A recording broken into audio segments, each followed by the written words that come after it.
noite. Sejam todos bem-vindos e bem-vindas à primeira live do segundo semestre de 2022. Hoje com o tema Amor, Pulsão e Repetição, com a psicanalista Laís Locatelli. A gente vai aguardar a Laís aqui e logo mais começaremos. Espero que todos vocês estejam bem. E aí, vocês puderem sinalizar para mim se o som está chegando legal para vocês. Já temos a Laís aqui, vamos lá. Olá. Olá, Patrícia. Muito boa noite. Boa noite, bem-vinda. Prazer te receber. É um prazer poder estar aqui conversando contigo, que é uma referência e é uma grande responsabilidade também. Agradeço muito a sua confiança, Patrícia. E hoje eu estava dando uma olhadinha nos diálogos que você fez. Eu digo, quanta coisa interessante, que trabalho bem feito, tão bonito, tão elaborado, com tanto carinho, com tanto respeito pela nossa psicanálise. Então, eu gostaria de agradecer e deixar aqui para todo o pessoal que acompanha o meu trabalho, para acompanhar o trabalho da Patrícia também. Ai, te agradeço. São 9 anos aí de projeto já. Que bacana, lindo projeto. Muito obrigada. Bom, a gente está dando um tempinho aí para o pessoal ir entrando. Laís, como é um tema teórico, mas eminentemente clínico, eu acho que a gente vai ter que fazer um passeio até chegar no amor, pulsão e repetição, né? Então, assim, até chegar no amor, né? Que eu sei que as pessoas estão aqui, acho que interessadas em amor. O amor é sempre labiríntico, né, Patrícia? Eu vi que você postou um videozinho, eu falei assim, as pessoas estão esperando a gente falar de amor, mas a gente vai falar de amor, mas como é um tema bem clínico, né? Então, acho que vale a pena a gente fazer um caminhozinho aí. Então, bem-vinda, muito obrigada por ter aceito o convite. Vou te apresentar aqui, fazer uma aberturazinha e aí a gente começa, tá bom? Mas você fique super à vontade aí, se quiser fazer um outro caminho, a gente está aqui para bater uma bola, tá bom? Vamos lá. Então, vamos. Bom, hoje eu converso com a psicanalista Laís Locatelli, que é pós-graduada em terapia psicanalítica pela Universidade de Barcelona. O nosso tema, que é eminentemente clínico, amor, pulsão e repetição. Bom, como pensar o conceito de repetição pelo viés analítico a partir de Freud e Lacan? Para percorrer este caminho, se faz necessário também pensar outros conceitos fundamentais para a psicanálise: inconsciente, pulsão e transferência. É no inconsciente que se localiza a repetição. É na transferência que se dá a inscrição no amor. A transferência apresenta características importantes, sendo considerada por Freud um fragmento da repetição. Bom, então eu queria começar te perguntando o que é a transferência no processo analítico e como pensar a relação repetição e resistência. Enfim, o que a gente revisita numa análise? Me faz recordar da frase de Lacan, né, Patrícia, que ele diz que em análise não se fala outra coisa a não ser de amor. Se tem uma coisa que o amor nos faz, é nos colocar em movimento, mesmo que seja pela repetição, ou seja, que o amor fique rodando em movimento, que a gente fique rodando em movimento, mesmo que parado no mesmo lugar, ou seja, nos pontos de fixação, né? Mas quando a gente entra em análise, nós vamos levar esse lugar para o psicanalista, especialmente porque o amor, lá que nós herdamos e aprendemos com o nosso objeto A, com a nossa maternidade, né? Esse ponto em que éramos completamente dependentes de alguém, no que Freud chama de masoquismo primário, que estamos aqui nos braços de alguém, que alguém nos dá tudo o que necessitamos e adivinha aquilo que necessitamos, e adivinha as coisas sobre nós, e adivinha sobre os nossos desejos, ou seja, essa fantasia aqui por trás, né? Porque teve uma pessoa que não era bem adivinha, mas que por métodos de eliminação encontrava alguma coisa nesse sentido. Por isso que estamos aqui hoje também. Mas e que para levar isso para o analista, para uma análise, talvez passe por isso, né? Quando a gente está na clínica, a gente vê essa pergunta. O que que você acha? O que que você me diz disso? Uhum. Desvende esse mistério sobre aquilo que eu necessito, aquilo que eu Uhum. desejo, e me devolva pronto, me entregue essa comidinha mastigada, né? Aqui começa o bonito da análise. É lógico que não vai se dar esse processo, que sempre é um processo de muito aprendizado de dois e de muito tolerar o não saber, como diz Bion também. Mas que, de qualquer maneira, vai estar muito o desejo do analista na fórmula, para Uhum. que possa estar naquele lugar. Assim como teve o desejo do objeto A, assim como buscamos o desejo em infinitos outros objetos que vamos encontrando pelo nosso caminho, né? Sejam objetos amorosos ou etc. E Lacan deixa aqui uma pérola já de início para gente, que o nosso desejo é o desejo do outro. Uhum. Então, é claro, quando tem alguém que deseja estar, como no setting, fazendo holding, né, que deseja estar ali, que deseja trazer a escuta, trazer elementos novos que possam ser pensados, nos ajudar a encontrar coisas, isso é muito. Às vezes esse é o lugar de encontro com o desejo mais saudável que a gente teve. Né? Uhum. O que nos permite também autorizar, né? A gente se autoriza de alguma maneira a começar a desejar, porque sente que desejar também pode ser um lugar bom, um lugar seguro. Isso muda tudo na nossa vida. Um pouco Com trago certeza. aqui também daquilo da clínica dos analisandos e também daquilo que eu experimentei no Divã, porque é ali onde a gente se forma, né? O quanto isso pode ser transformador e o quanto pode ser inédito. Uhum. Acho que você trouxe, sim, uma beleza dessa entrada em análise, né? Acho que você trouxe bem esse momento da entrada em análise, né? Do topar com o analista, de reconhecendo o desejo, né? Acho que você trouxe, assim, lindamente esse começo para a gente seguir. E você diria que o amor, a pulsão e a repetição são os grandes motores do sujeito?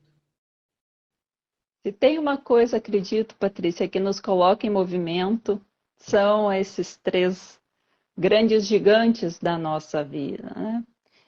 Assim, eu acredito que o amor, principalmente, que você traz aqui, vamos falar bastante sobre o amor hoje, que as pessoas estão talvez desejando muito escutar sobre isso, porque Uhum. realmente é um caminho que talvez todos buscamos e, como diz o poeta, né, a vida é a arte do encontro, apesar de tantos desencontros pela vida, dizia Vinícius, acredito que é isso, a gente se desencontra muito nos amores e com amores e de amores, né? E o amor nos movimenta para buscar talvez alguém que nos complete em alguma medida, alguém que cubra essas, não só cubra as nossas necessidades, mas também preencha o nosso vazio, o nosso desamparo existencial, que todos temos esse lugar da solidão e da Uhum. solitude, ou dependendo de como se sente, pode ser mais poético ou menos poético, depende, né? Se é a admiração de um cânion ou se a gente está caindo desse abismo. Então, eu acho que o fundamental aqui, quando a gente pensa nesses elementos, é saber qual que é o combustível que está sendo utilizado para rodar toda essa máquina. Uhum. O que que nos move? O que que nos move? Porque se nós não soubermos exatamente o que que nos move, não colocarmos um destino para aquilo que nos move, que é dar um destino para o nosso desejo, a gente cai na repetição, né? A gente tem que pensar aqui que o desejo, pessoal, não é só o desejo daquilo que a gente quer. Não, é muito mais, né? É um desejo inconsciente, aquilo que literalmente move a nossa psique, move as nossas pulsões e faz com que a gente faça alguma coisa da nossa vida com sorte com trabalho psíquico, né, Sim. Patrícia? Não é simplesmente vontade, né? Como se diz por aí, vontade dá e passa, né? O Não é desejo é só nos move, né? não é só aquilo que a gente pode nomear. Aquilo que a gente pode nomear talvez está na ordem do querer, né? Eu quero um companheiro fiel, eu quero um carro X, Mas é algo mais que isso, é algo mais que isso. Ele normalmente está na ordem do inconsciente.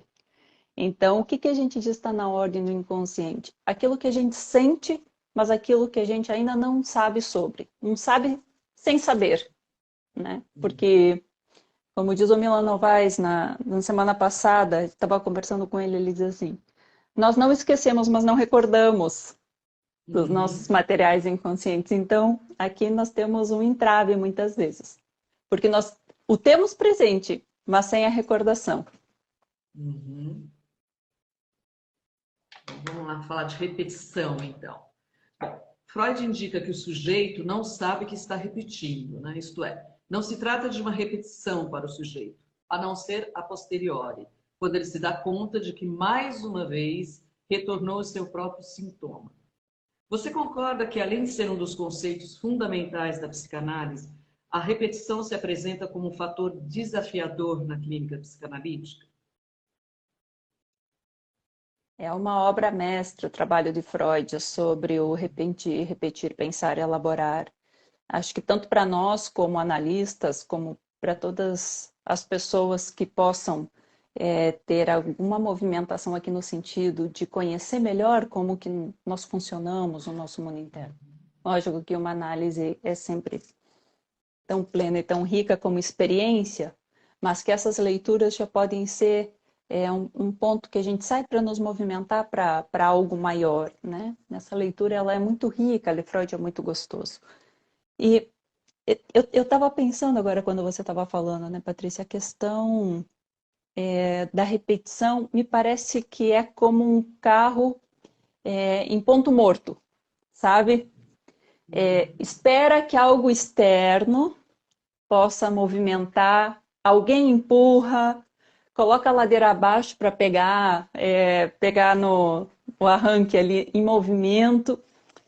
Ou seja, nós estamos ali de alguma maneira estacionados com uma angústia, empapados de uma certa pulsão de morte também, que não é a morte, tá, pessoal? Pulsão de morte é aquele stand-by, é utilizar o mínimo possível da nossa energia de pensamento, é um estar um pouco mortificado ou fixado. Por quê? Porque quando nós vamos trazer isso para o pensamento, nós vamos precisar usar muito mais energia, nós vamos precisar trabalhar com isso. E mais, para elaborar, vamos precisar muito mais energia. Então, aqui a gente vai precisar contar com pulsão de vida, que é o quê? Trabalho psíquico, né? Entendido na psicanálise é o quê? Como um trabalho psíquico. Agora, se a gente não tem ideia, ou se a gente tem uma ideia muito empobrecida dos nossos movimentos internos, nós vamos estar vivendo nesse piloto automático, que é a repetição. Né? Esse andar sem consumir muita energia, sem pensarmos, sem fazer elaborações, é quase um ponto cego, um ponto encoberto que movimenta, mas que não costuma nos levar para muito longe daquele lugar que já nos é conhecido. Né? Então ele passa por ali, porque dá a impressão que a gente está se movimentando, mas não muito. Né? Então é como, posso fazer o que eu quiser, mas dentro desse cercadinho. Nós, neuróticos, somos ótimos em fazer isso. Ficarmos ali livres dentro do nosso, até onde a nossa corrente permite, né? Como uma coleira, como uma corrente que nos prende, que é a cadeia de significados aí que a gente vai formando e formulando durante a nossa vida. É a própria falsa zona de conforto, né? Que se ao mesmo tempo que a repetição ela dá um lugar dá um lugar no mundo para o sujeito, ele também tira, né? Que o faz tropeçar nos obstáculos que o próprio sintoma apresenta, né? Então é assim, é sempre aquela falsa zona de conforto, né? De que tá tudo bem, né? O doutor Renato Dias tem uma frase ótima, ele diz assim, ele diz com um termo um pouquinho mais carregado, mas eu vou amortizar isso, que é uma poça de lama quentinha. Quando a gente está ali, tá quentinho, tá atolado, mas tá quentinho. Quando a gente sai, começa a passar frio, começa a ver que está coberto daquilo, ou seja, que aquilo está impregnando o nosso corpo, a nossa mente, a gente sente sujo, né? De tudo aquilo que nós carregamos no nosso corpo, seja interno, seja externo, e vai dar um trabalhão limpar. E vai ser muita tentação voltar e se esconder lá dentro. Porque não chega a ser gozoso, talvez, com prazer, mas não chega a ser desconfortável o bastante para a gente sair. A não ser que esteja já nesse ponto de desconforto, de dor, de sofrimento, que a gente diga, não, tem alguma coisa que não sei. A lama começa a secar, alguma coisa acontece que fica mais insuportável estar ali do que estava suportável antes e nos leva a nos movimentar para algum lugar, mas vai dar um trabalhão enorme sair desse lugar. Dá um trabalho psíquico enorme, e não só psíquico, né, Patrícia, mas é um trabalho de grandes elaborações com os vínculos, porque vai movimentar os nossos vínculos, a nossa relação com as pessoas. A relação com as pessoas vai mudar. Tá? Vai ter bastante resistência que nós vamos encontrar pelo caminho. Nós já não seremos os mesmos. Bom, aí se a gente constrói a nossa subjetividade a partir das nossas experiências, e se o processo de análise consiste em recordar, repetir, elaborar, será que a análise nos coloca na condição do não saber? A análise não só nos coloca na posição de não saber, movimentando aí a nossa neurose, porque o que fala muito a neurose? A gente tem uma ideia de si, acreditamos piamente nela e a defendemos com unhas e dentes. Apesar de não atualizarmos isso pelo caminho com muita frequência, né? Então, nós dizemos, eu sou assim, eu sou isso, e defendo muito tudo isso que me compõe. Inclusive, para qualquer modificação, a gente vê em análise, assim, a altura das resistências que a gente tem, né? A grossura desses paredões, assim, que é difícil fazer furo ali para entrar alguma coisa nova, muita defesa, porque isso nos protege no mundo externo. Então, enquanto a gente acha que tem que se proteger, nós vamos estar bem armados nesse lugar. E aí, o que a gente faz, né? Entrar com uma retada não funciona. Nós vamos ter que conversar desde outro lugar para que isso baixe. Quase como um portão automático, em vez de a gente estar no manual ali derrubando paredes. Porque se essas paredes subiram, foi porque em algum momento a gente achou que era necessário.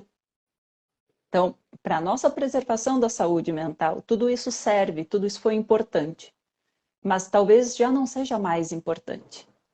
Fazer essa revisitação assim, em quem que nós somos e nos despedir disso é que vai trazer a possibilidade de nós termos outros contornos, né?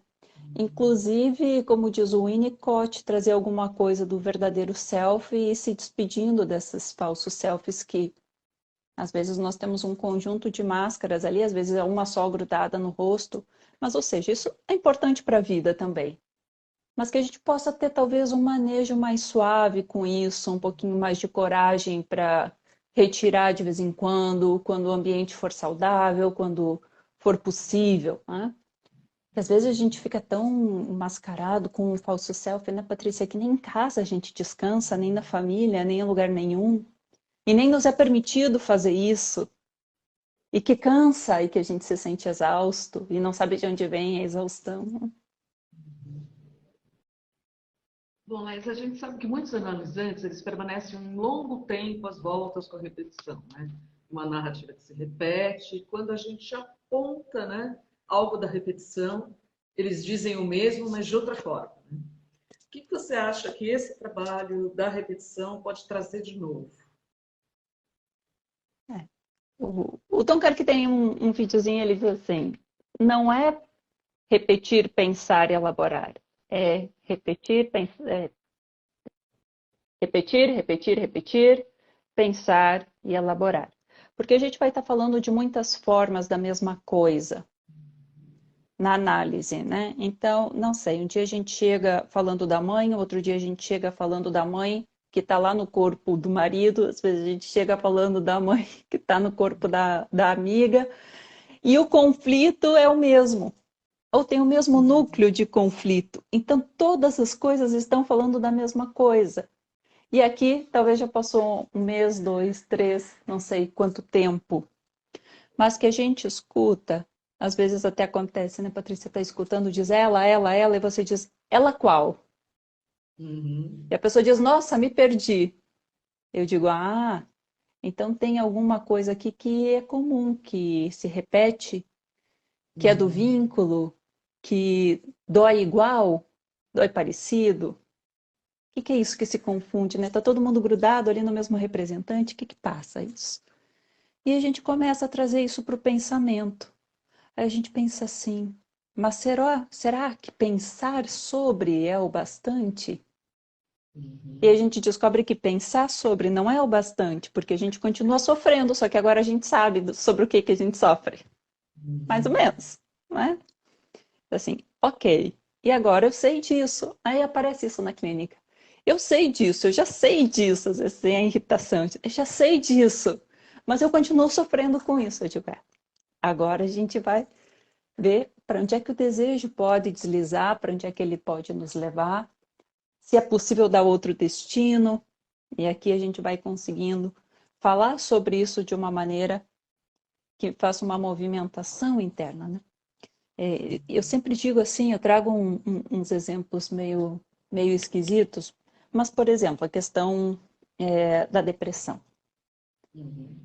Entrevista inicial, você pode compartilhar aqui conosco também a sua vasta experiência, Patrícia, mas normalmente eu tenho recebido muita gente, muito assim, é quase o normal hoje.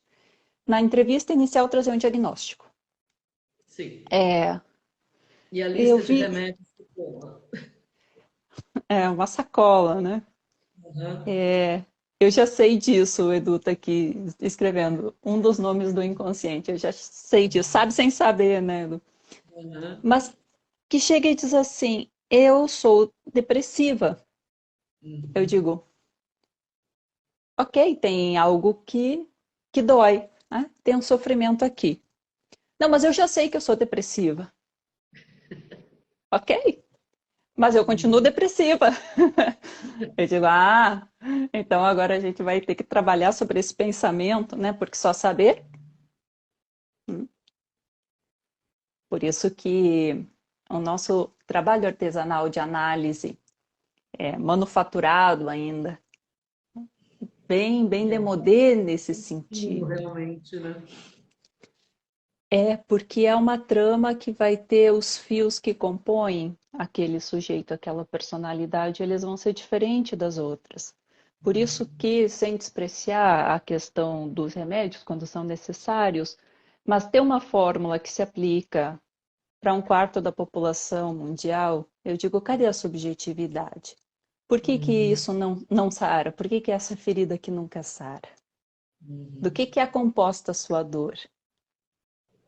Né? Individualizar de novo para que depois a gente possa se coletivizar. Talvez essa inversão da ordem, estarmos coletivizados, massificados, e até me preocupa muito a medicalização das crianças nesse Sim. processo de coletivação, me parece um pouco exagerado, que depois sobra para nós adultos nos individualizarmos, com tremendas dificuldades de separação, porque não Uhum. aprendemos. Nós somos seres aprendizes desde o início. E nós vamos aprender aquilo que é do urgente e necessário para cada momento da vida, né, Patrícia? Então, se é alguma coisa que realmente não foi necessária aprender antes, nós vamos chegar na vida adulta sem saber. Uhum. E isso, às vezes, não é compatível com a vida adulta. E como fazemos? Mesmo sabendo que há uma incompatibilidade aqui, às vezes até é difícil reconhecer de que forma que isso acontece, Uhum. aí talvez a análise pode ser um bom caminho, né? Para expandir capacidades, desenvolver capacidades que antes não eram necessárias e por isso não foram desenvolvidas. Que limitações temos todos. Já agora aviso. Uhum. E a repetição no amor, Laís? Por que que a gente repete? Às vezes com o mesmo CPF, às vezes com, às vezes com outro CPF. Né? Eu trabalhei com mulheres vítimas de violência doméstica, Patrícia, no Centro de Referência da Mulher, e é lógico que com o passar do tempo, mudava o CPF, às vezes não mudava o CPF naquilo que era trazido, né, na narrativa daquelas mulheres. Eu pensava assim, tem alguma coisa outra aqui que eu não sei o que é, né, antes da psicanálise. O que é esse núcleo erótico que nos captura? Uhum. Eu tive analisando que me disse assim, há pouco tempo ele me perguntou, tem alguma coisa que não muda aqui, por que que não muda? Por que que eu continuo caindo nesse mesmo padrão de relação dessa mulher Exato. tal? E tive uma analisando a mulher que disse assim, caindo sempre no mesmo lugar, mesmo em análise, né? Faço saber para o analista. Eu digo, bem, a gente que é da geração aqui um pouquinho antes da internet, um pouquinho, nós tínhamos os álbuns de figurinha que tinham as figurinhas brilhosas. Sim. Sabe as figurinhas brilhosas do álbum? Nós já temos, Uhum. mas quando a gente abre o pacotinho e vem uma repetida, é uma alegria. Por quê? Porque é brilhosa, ela é especial. E esse tipo de núcleo que a gente tem de erótico, aquilo que nos capturou uma vez, é possível que sempre vá nos atrair. É aquela luzinha que não para de piscar, não sei, tá lá do outro lado, né, da festa, do lugar, um amigo apresentou para o outro e tal. Isso assim, é aqui, gente, mas é isso de novo, sim, é isso de novo. Mas não precisa ser sempre do mesmo jeito de novo. Uhum. A partir do momento que a gente sabe o quanto custa, a gente tem alguma capacidade de escolha e de eleição de fazer diferente. Enquanto a gente ainda não sabe que aquela compra não é compulsória, nós vamos pagar um preço que a gente não sabe qual é e nem sabe que preço tem, não sabe que tem um preço. Não sabe que tem um preço psíquico, né? Aí eu falei assim pro meu analisando, eu digo, bem, mas agora você já sabe o quanto custa isso. E ele Figurinha disse, repetida não completa álbum, né? não completa algo. E ele disse, eu sei. Eu digo, e paga para ver? E ele me disse, pago. Eu digo, Uhum. então bora pagar Forma para de ver. peso, né? Cada um tem a sua, né? Agora pagar para ver, porque você também já não é o mesmo. Talvez Uhum. aquilo que te atrai seja a mesma coisa, mas você já não é o mesmo. Uhum. Você já tem outras Talvez eu veja, ferramentas. né, uma situação similar de uma outra forma. Porque os nossos pontos, a gente pode pensar como é que se formam as nossas representações. Começam lá no início da vida, então temos ali, não sei, para dar exemplo, uma representação feminina, uma masculina, outra não sei do que, e vai ser como um velcro, né? É o velcro de um lado só. E aí, de repente, vem alguém, dá um match do velcro. O match do Tinder é muito curioso por isso. O que a gente busca ali? A gente busca justamente isso que tem o velcro que cola. Então, cola num lugar que já existe de alguma maneira dentro da gente. A gente já tem aquele espacinho ali montado que cabe essa pessoa. Eu digo que é quase trabalho zero para esse indivíduo, que Uhum. normalmente é por quem nós mais nos apaixonamos. E olha que paradoxo, a gente gasta tanto tempo, energia e dinheiro investindo para fazer o outro se apaixonar e não tem nada disso. Aquilo ali já existiu antes, normalmente, né? Se dá muito trabalho é porque não colou, não colou. Então ele cola ali nesse lugar. E é por isso que repete. Agora, por que que a gente continua só colando ali? Só colando ali. Porque tá repetindo, porque não foi pensado, porque não foi elaborado, porque não foi possível, de alguma maneira, fazer uma película nisso, com outra experiência, né? Que aqui a gente pode pensar em outras experiências de amor. Tá, mas como é que faz outra experiência de amor se eu sempre repito o amor?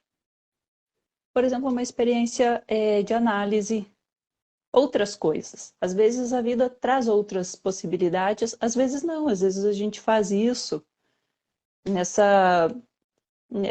Eu digo, é uma estufa, né? É como uma plantação em estufa, o setting analítico, não é orgânico, não caiu a semente do passarinho e nasceu solto lá no mato, mas que também é cultivado, uma relação. E que talvez isso nos dê a possibilidade da gente expandir aquilo que a gente gosta e passar a gostar de mais coisas além daquilo. Coisas que não nos custem tão caro quem sabe. Mas aí a gente tem também duas situações, né? Uma pode ser a forma de gozo do sujeito, né? E a outra é não bancar uma relação diferente mesmo, né? Eu tenho um analisante que ele gosta de mulheres não submissas, mas que ele se coloque no lugar de resolver o problema para elas, a questão, né? Ele é aquele cara que, né, o apoiador, né, o bacana, não sei o quê, né? Só que ele falou assim, pô, eu tô cansado desse tipo de mulher, né? Pingar o relacionamento do outro e de repente eu falo, você tá parecendo cuidador, né? Porque aí vem a reclamação, que ele que tem que fazer tudo, não sei o quê, né? Aí uma vez eu fiz uma questão, tipo, se ele não bancaria, né? Eu falei, uma mulher, né, independente, né, que não dependa de você, que não precise de você para absolutamente nada, por que você não tenta uma experiência diferente? Aí ele ficou assim, num banco. Então, está sempre repetindo o padrão, né? Mas, por exemplo, não arrisca também bancar uma mulher que não dependa dele, né? Que seja autônoma, né? Que saia sozinha, que não precise dele para absolutamente nada. Né? Então, assim, se ele não se sente útil, vamos usar essa palavra agora, né? Não serve para ele, ele não consegue. Bancar uma mulher que seja independente, tenha seu próprio dinheiro, que não dependa dele para absolutamente nada. Eu falei, bom, amigo, então, é isso. Então é isso, vamos continuar aqui trabalhando para fortalecer o seu ego até o momento que seja possível, né? E que você não esteja ocupando o papel do pedestal, quem sabe, e alguém dizendo obrigada por me salvar daquilo que eu não sei o que que é. Você gosta de ser o super-herói, é isso. Eu falei, bom, então é isso, amigo. Veste a capa, é isso Pelo aí, né? menos, agora você sabe que goza nesse lugar, né? Agora o preço do seu gozo é esse. Ou seja, às vezes a gente saber já nos coloca num lugar que a gente pode, de alguma maneira, começar a desvelar os próprios mistérios. O que já nos dá muita liberdade do que tentar descobrir quais são os mistérios do outro. Né? Lacan tem essa expressão que o outro é um tesouro de significados. Às vezes a gente não logra querer nem conhecer aquilo, porque nós estamos rígidos que você vai ser assim. Às vezes nós passamos muito tempo, né, tentando convencer o outro e controlar o outro para que ele seja assim. Ou seja, não conseguimos nos relacionar com o diferente, uma grande limitação, talvez. Mas também tem a questão da gente passar muito tempo procurando desvendar o outro em vez de desvendar a si mesmo. E aí a gente desvenda, desvenda, desvenda. Lógico que nunca vai desvendar tudo, porque nem o outro sabe sobre isso, que ele procura desvendar. Aí termina. Aí chega outro elemento. Mesma coisa. Então, para onde é que está indo a nossa energia, a nossa libido, o nosso pensamento? Lá. E aqui não. E aqui como não está, né, rodando aqui no sentido de pensar, se nutrir, ter qualidade de vida consigo mesmo, com os seus prazeres, o ego vai ficando mais desnutrido, né? Menos fortalecido. Isso deixa ainda mais vulnerável para que isso aconteça e entra nessa dinâmica. Então, que grande trabalho, né, Patrícia, que você conseguiu dizer assim, ah, então tá. Então é você. Então, tá bom, então é você. Isso já é muito. Não, e é muito interessante o que ele falou. As mulheres que ele olha, por exemplo, né, numa boate, na noite, tal, são as mulheres independentes, que estão ali pagando a própria conta, tal.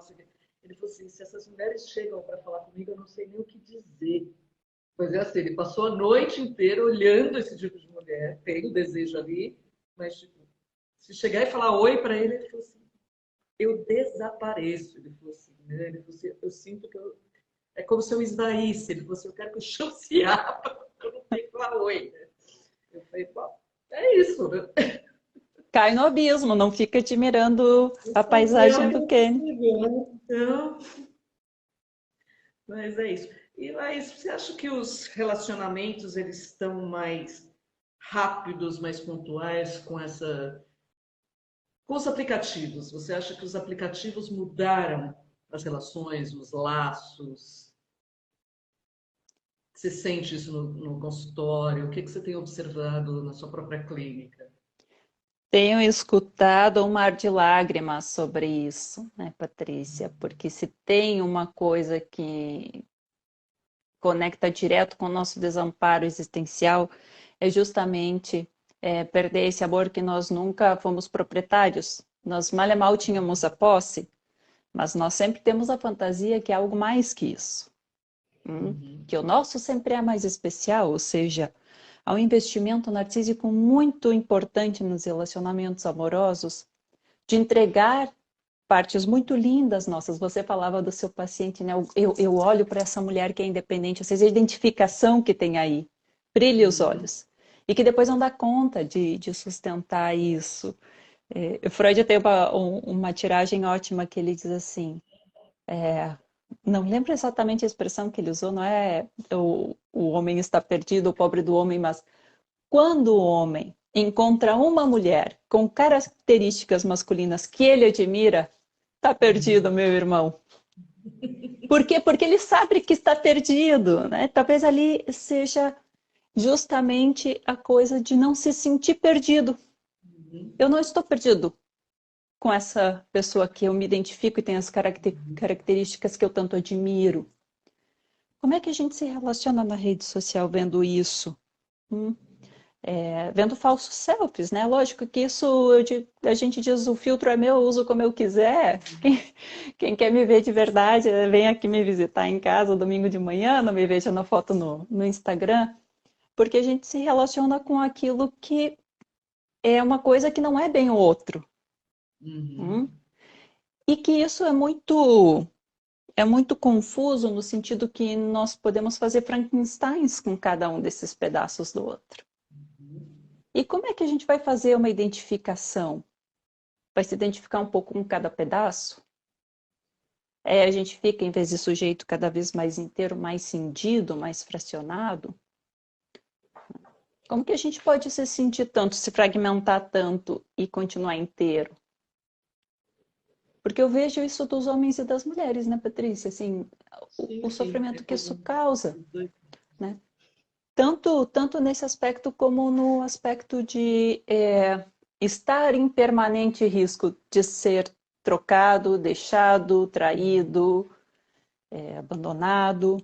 E eu costumo pensar numa máxima lógica. Quando nós estamos apaixonados, quando nós estamos realmente dentro de um vínculo com uma pessoa, o maior rival é ela mesma. Uhum. Então, às vezes a gente fica tão obsessionado cuidando daquilo que está fora, né? Eu vejo muito essa história assim. Eu cheguei em casa e de noite antes de dormir, eu fui revistar o celular do meu marido ou da minha namorada.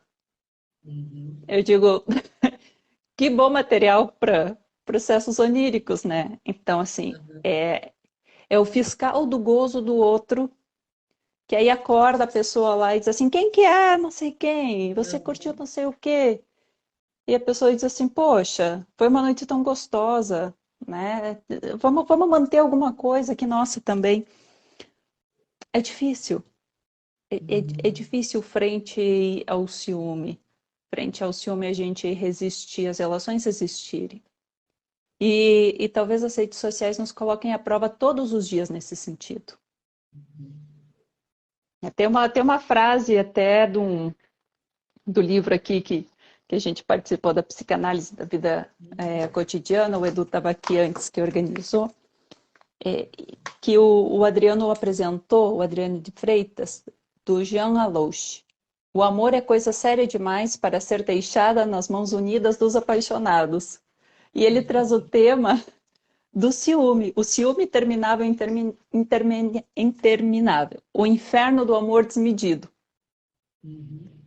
E eu estava olhando o material esse final de semana, relendo esse livro, e eu disse assim, aqui as redes sociais entram muito.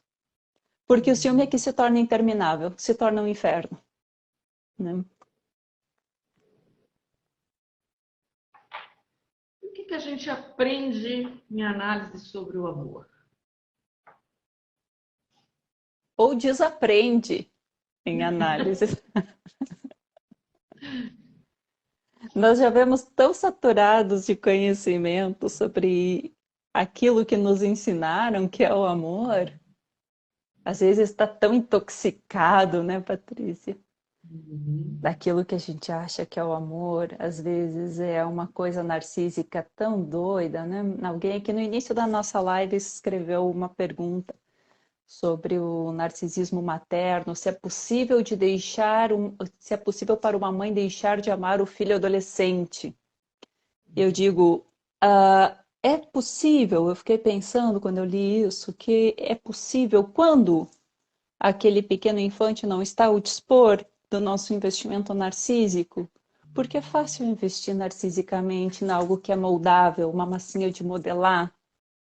A gente veste como quer, leva na escola que a gente quer, ele está ali satisfazendo os nossos sonhos de infância, tendo todas as possibilidades que a gente não teve, a gente está se satisfazendo narcisicamente através dele, está criando um pequeno personagem que talvez seja o nosso personagem dos sonhos, né?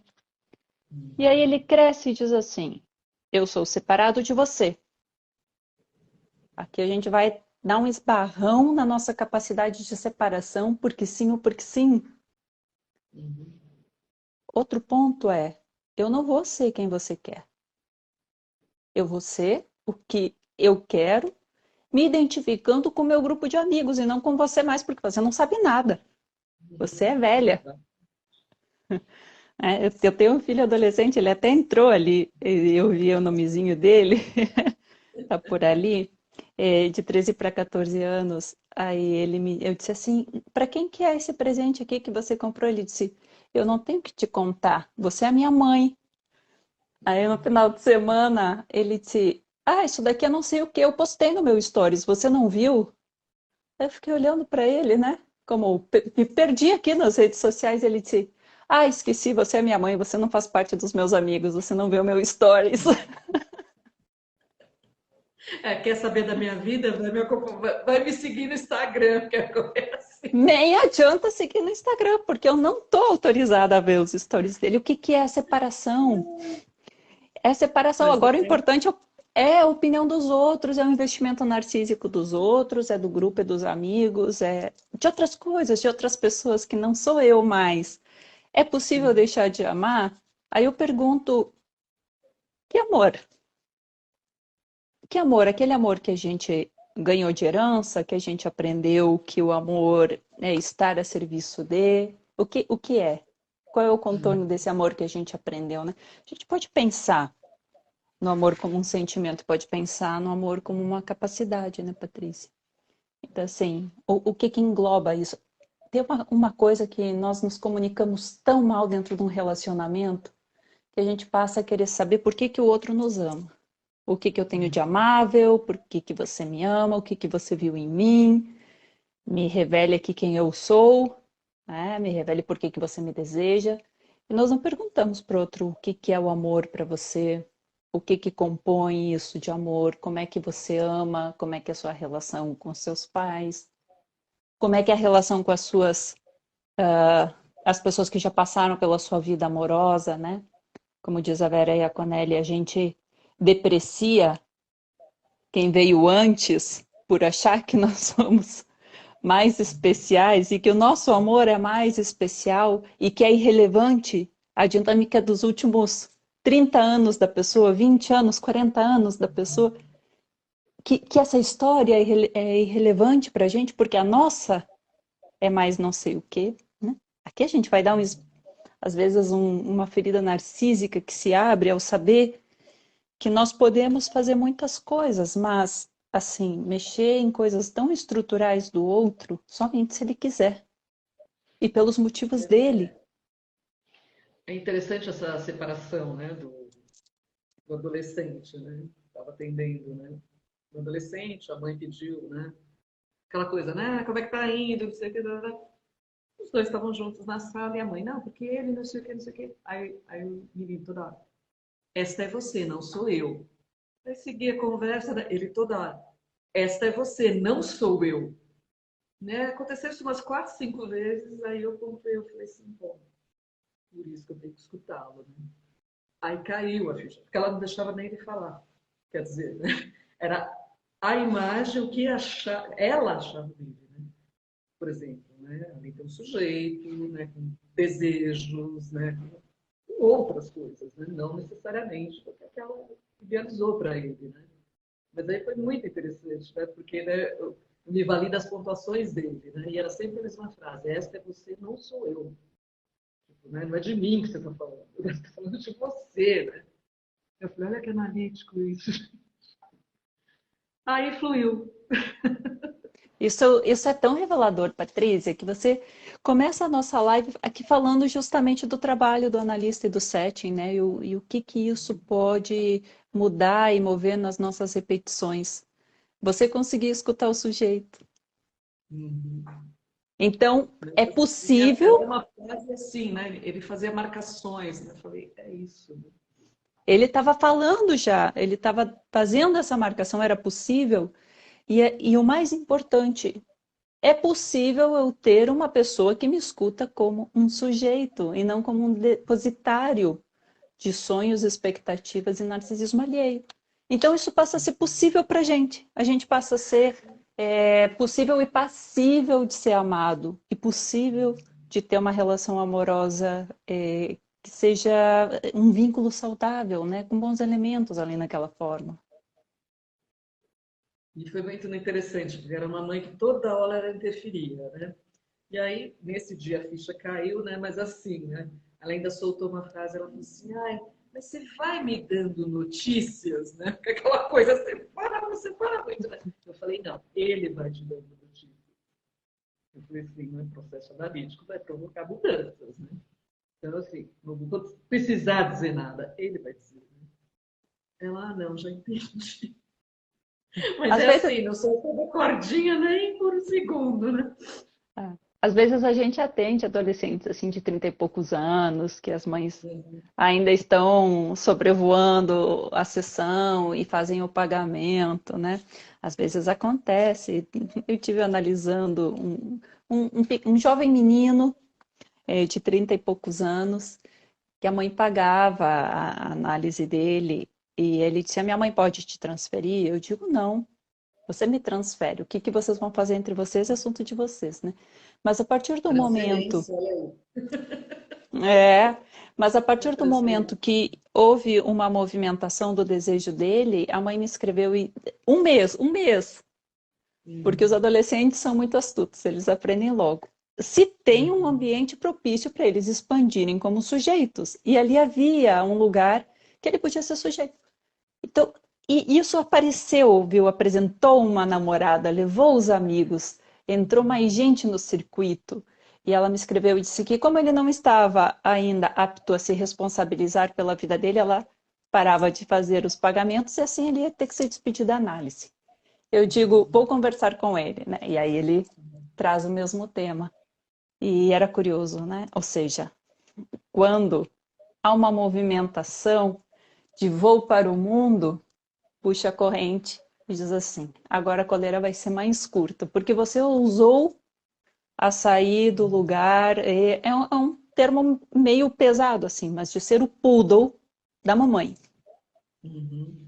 É perigoso isso, né, gente? Assim, não permitir que o outro cresça como sujeito é perigoso porque vai deixá-lo acostumado e vai deixá-lo fixado numa posição de objeto, que talvez não Uhum. seja para sempre seu objeto, pode ser um objeto nas mãos erradas.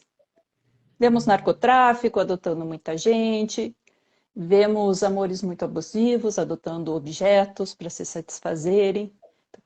Quanto mais a gente pode entregar a ideia do que é uma relação de amor com elementos bacanas e movimentos, elementos positivos e emoções sentidas como positivas, né, Patrícia, saudáveis, em todos os nossos âmbitos, né? Em todos os âmbitos. É. Agora eu me Especialmente lembrei, com né? os filhos, né? Uhum. Lembrei do Leandro dos Santos, né, psicanalista, né, quando perguntou para ele: você atende criança? Ele atende criança de todas as idades. É o infantil que a gente fala, né? Muitas vezes, né? Né? Quem quer atender bem adulto vai ter que saber atender criança. A gente vai estar trabalhando com os elementos mais infantis. Vamos ler Melanie Klein, Winnicott, Ferenczi, toda a festa. E, Laís, a diferença da paixão e do amor? E se você acha que homens amam diferente das mulheres? Talvez os núcleos de personalidade, assim, mais salientes do homem e da mulher, sejam diferentes, né? O que eu tenho dito, que eu tenho percebido, é que me parece que a mulher é um loft nova-iorquino. Ela chega, abre a porta e quer tudo aberto. E para no centro e diz assim, agora, né, está tudo junto, está integrado. Não tem divisória, não tem parede, as coisas circulam por aqui no mesmo ambiente. E me parece aqueles apartamentos da avó, assim, que é cheio de compartimento e quartos pequenininhos, aquela parede maciça que não dá nem para escutar o que tem de um lado do outro, diferente dos apartamentos modernos, né, que a privacidade não existe. Mas essa compartimentação, lugares compartimentados, e que a mulher diz assim, derruba a parede, o homem diz nem pensar. Você tem esse quartinho aqui, e aqui nesse outro tá o trabalho, aqui tá o carro, aqui tá o futebol, aqui tá o filho, aqui tá não sei o que, e você tá nesse. E ela diz, não. E ele diz, sim. Ela vai começar a arrebentar. E aí vai o que a Maria Homem chama, né, do ringue das famílias. Eu digo que às vezes é uma luta livre isso daqui, porque acaba criando que uma espécie de tudo é autorizado aqui, a violência perde a mão. Porque vira um grande conflito. Desejam coisas diferentes desde lugares diferentes, núcleos diferentes. É como se eu me dissesse assim, eu faço a promessa que você vai ser um núcleo, mas você nunca vai ser. E a mulher diz, você me prometeu, então eu vou me inscrever aqui sem parar. Eu vou demandar de você coisas sem parar para que você esteja então sempre no meu quartinho. E ele escapa pro outro. E aí ela demanda, vem cá que a luz quebrou. Desce o lixo, leva a criança. A inscrição não para, ele diz, estou cansado dessa mulher. E a mulher diz, estou cansada de pedir as coisas para ele. E a comunicação que não encaixa, né? Aquele amor que não se entende, que se desencontra todo o tempo. Isso é quando já é amor, né? Porque quando é paixão, o cara diz assim, essas paredes aqui, vou deixar todas elas transparentes, eu vou depois colocar a cor para você ter a ilusão de que você está tendo o que você quer. Por quê? Porque a gente vai utilizar todos os recursos, gente. É puro investimento, paixão. Investimento da nossa própria libido, que a gente vai lá e entrega de presente para outro sem garantia de evolução, e sem garantia de troca, e sem garantia de nada. Pode ser um artifício do Paraguai. Vai lá e compra peso de ouro, né? Sem garantias. E a partir daí a gente vai ver o que tem ali de elemento para começar a fazer um vínculo de troca. O amor vai demandar troca. Vai cobrar muita troca, né? Aliás, é a compensação narcísica que sustenta o amor. Desculpa os apaixonados, mas me parece por esse lado. Ou seja, a fantasia do amor incondicional que vem lá do nosso objeto A, lá da mãe, tampouco é tão incondicional assim, como a gente pôde ver nessa primeira pergunta que teve aqui. Porque vai chegar um momento que a gente diz, retorna, pelo menos se forma médico e faça residência em pediatria, porque eu possa continuar te amando. É bem incondicional, né? E aqui a questão da passagem da paixão para o amor pode ser uma devastação amorosa tremenda ao descobrir que aquela fantasia ali nunca existiu, né? Que foi um investimento de dois, um investindo todas as fichas ali, o outro fazendo de conta que a bolinha daquela roleta ia cair justo no número que a pessoa apostou. Teve uma pergunta aqui logo no comecinho, não sei que tipo de amor ela estava se referindo exatamente, mas eu lembro da segunda parte da pergunta. Se o amor era algo da ordem da ficção. Talvez sim e não, né, Patrícia? Por que sim e não?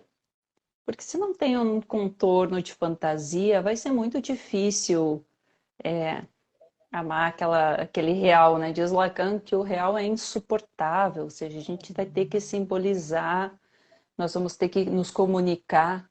Primeiro lugar, que a gente estava falando aqui do desencontro da comunicação. Se não tem comunicação, nós somos seres de linguagem. Aqui já foi muita coisa água abaixo.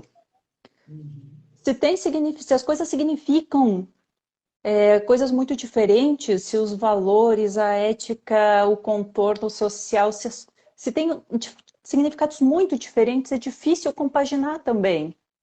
Porque nós vamos estar no diálogo de duas pessoas que estão falando duas línguas diferentes. Bem diferentes, não sei. Um árabe e um brasileiro. Não entendo não entendo o que você me fala, apesar de saber as palavras que você usa. Né? Então, pode ser por aí, assim. Vai demandar da nossa fantasia, mas desde que não seja só fantasia. Porque vai ter coisas também que nós vamos precisar ser, que é fora da ordem da fantasia, que sustentem essa relação. Não pode ser só fantasia, mas deixa uma paginazinha em branco ali no seu livro, para que eu possa escrever ali algum fetiche, alguma coisa gostosa, né? Me diz que você gosta de lasanha, que é meu prato preferido, de vez em quando a gente pode sair e comer coisas da ordem da fantasia, mas que não seja completamente alienado, né? Senão vai dar a sensação, talvez, de uma solidão tremenda. E, gente, a gente está aqui quase no finalzinho. Quem tiver perguntas, a gente tem esse espacinho aqui do final para responder. A Laís está aqui para responder se alguém tiver alguma questão. A hora é agora. E, Laís, enquanto a gente espera aí para ver se surge alguma questão, qual é a importância de escutar o sintoma na clínica? O sintoma é aquilo que vai nos dar, talvez, indicações do nosso desejo, sabe? O que eu percebo? Que a gente desprecia os sintomas quando ele é uma parte tão importante da gente. Se está escapando para o sintoma, qual é a nossa parte? Quais são nossos desejos que não estão saindo por outro lugar, que está indo para esse lugar? Porque a gente desprecia o sintoma, mas a gente segura a satisfação do sintoma com unhas e dentes. Por exemplo, uma pessoa que tem o TOC, né? O denominado transtorno obsessivo compulsivo. Sintoma qual é? Vou lavar as mãos 100 vezes por dia. Vou conferir a porta 50. Escravo do ritual, mas que naquele momento do ritual é como, cheguei em casa com a mão suja depois de fazer o metrô. Que gozoso isso, né? Que gozo gostoso. 100 vezes por dia. Chego no metro, eu fico assim. Saio num lugar, eu fico assim. Vem alguém me cumprimentar, começo a suar frio. Ou seja, o quão limitador é isso. E por que está indo para esse lugar que não está indo para outro lugar? Está falando muito de mim. Os nossos sintomas falam de nós de uma forma vibrante, né? Por isso que quando alguém está falando um sintoma aqui na clínica, a gente diz assim, que importante isso que você está me falando. Sei, a gente pode falar na histeria de conversão também, o sintoma vai para o corpo. Não posso sair dançar, paquerar, me divertir, ter prazer, porque eu tenho a dor nas costas, porque eu fico mareada, fico tonta quando eu saio, porque eu tenho... me dá coisa estar no meio de muita gente. Então, dói alguma coisa. Então, eu fico enjoada. Então, eu acordo com torcicolo, justo no dia da festa, né? Isso tudo vai nos limitando a vida, vai nos impedindo de fazer movimentos, vai nos fixando. Mas é importante a gente prestar atenção naquilo que está falando sobre nós, nesses nossos pedaços aí que nós vamos deixando pelo caminho, porque eles são nossos também. Eu digo que aquilo que a gente desprecia, nosso material reprimido, que foi despreciado por forças maiores, superego, né? Uma força muito maior do que só aquilo que a gente pode ter a mínima noção do que é, também é importante, porque é esse ponto que escapa daquilo que a gente pode pensar sobre, que não permite que a gente possa ir para outro lugar, que não permite que a gente possa elaborar. Ou eu projeto no outro, parte minhas, aí eu vou querer controlar o outro e não consigo controlar o outro, e fico desesperada, ou vai para o corpo, ou vai para o ritual, e eu tenho que controlar isso, né? O médico tem que controlar essa doença, eu tenho que controlar o corpo, eu tenho que controlar a higiene. E isso não está fluindo para outros lugares. Não está indo para a ordem do prazer. Né? E se tem outro livro que é maravilhoso de Freud que nos ensina tanto, é o Além do Princípio do Prazer. Nós não fazemos as coisas só por prazer. já gostaríamos. Uhum. Que é justamente isso, que fala dos sintomas, aquilo que é desprazeroso, mas que satisfaz. Uhum. E você acha que os sintomas eles nos dão pistas que nos levam ao nosso desejo? Acredito que muitas, como mínimo sinais de fixação. Né? Em que fase nós paramos em aquele momento, né? Em que lugar nós deixamos de desenvolver alguma coisa. Esses pontos de fixação que a gente pode mexer ali um pouquinho e ver o que tem embaixo desse que cachorro está aí nesse mato, né, Patrícia? Que bichinho está escondido ali, que a gente tem tanto medo, por que a gente sonha tanto com animais ferozes? Uhum. Tem um leão no meio do meu sonho, quem que é esse leão? Eu digo, quem será que é? Ah, de quem é essa juba, né? Quem será que era o assassino do meu sonho? Que coisa horrível, que ser deplorável. Tipo, quem será? Mas tem alguma coisa que você gostaria de acrescentar que eu não tenha te perguntado? Eu Só gostaria de falar. gratidão, porque a gratidão é nutridora do ego, nos ajuda a fortalecer o ego e dar conta depois de trazer as coisas para o pensamento e assim talvez a possibilidade de fazer uma elaboração disso tudo que nos compõe e dizer que é uma alegria e um prazer poder compartilhar esse momento aqui contigo, Patrícia. Olha, eu adorei, o papo foi super gostoso, super leve, teve teoria, teve clínica, foi assim, um prazer te receber. Já deixo convite para você voltar, a gente pode pensar outro tema aí para conversar juntas. Queria agradecer a todo mundo que esteve aqui. Sigam o Sigmund Freud Explica. Você quer mostrar o livro? Você me mandou aquele capítulo, acho bacana. Às vezes as pessoas pedem sempre uma referência tal, Isso. do que lerem Logo, sobre o logo vai tema. sair o número 4. Esse é o número 3. Pode encontrar com Eduardo Psi, arroba Eduardo Psi. Conte sempre comigo, Patrícia, para poder estar aqui. Sigam a Patrícia, sigam o Muitíssimo. Diálogos. Gente, a live, muita gente estava perguntando, ela fica salva aqui no perfil, quem quiser rever, quem não viu, vai ficar salva aqui, depois a gente edita e fica no canal do Diálogos do Lacaniano no YouTube, tem muito conteúdo lá, quem quiser rever lives lá, tem muita coisa, modéstia à parte, bem boa. Laís, super Maravilhoso. obrigada, um beijo para você e ó, muitíssimo obrigada pela conversa. Boa noite, gente. Tchau, tchau.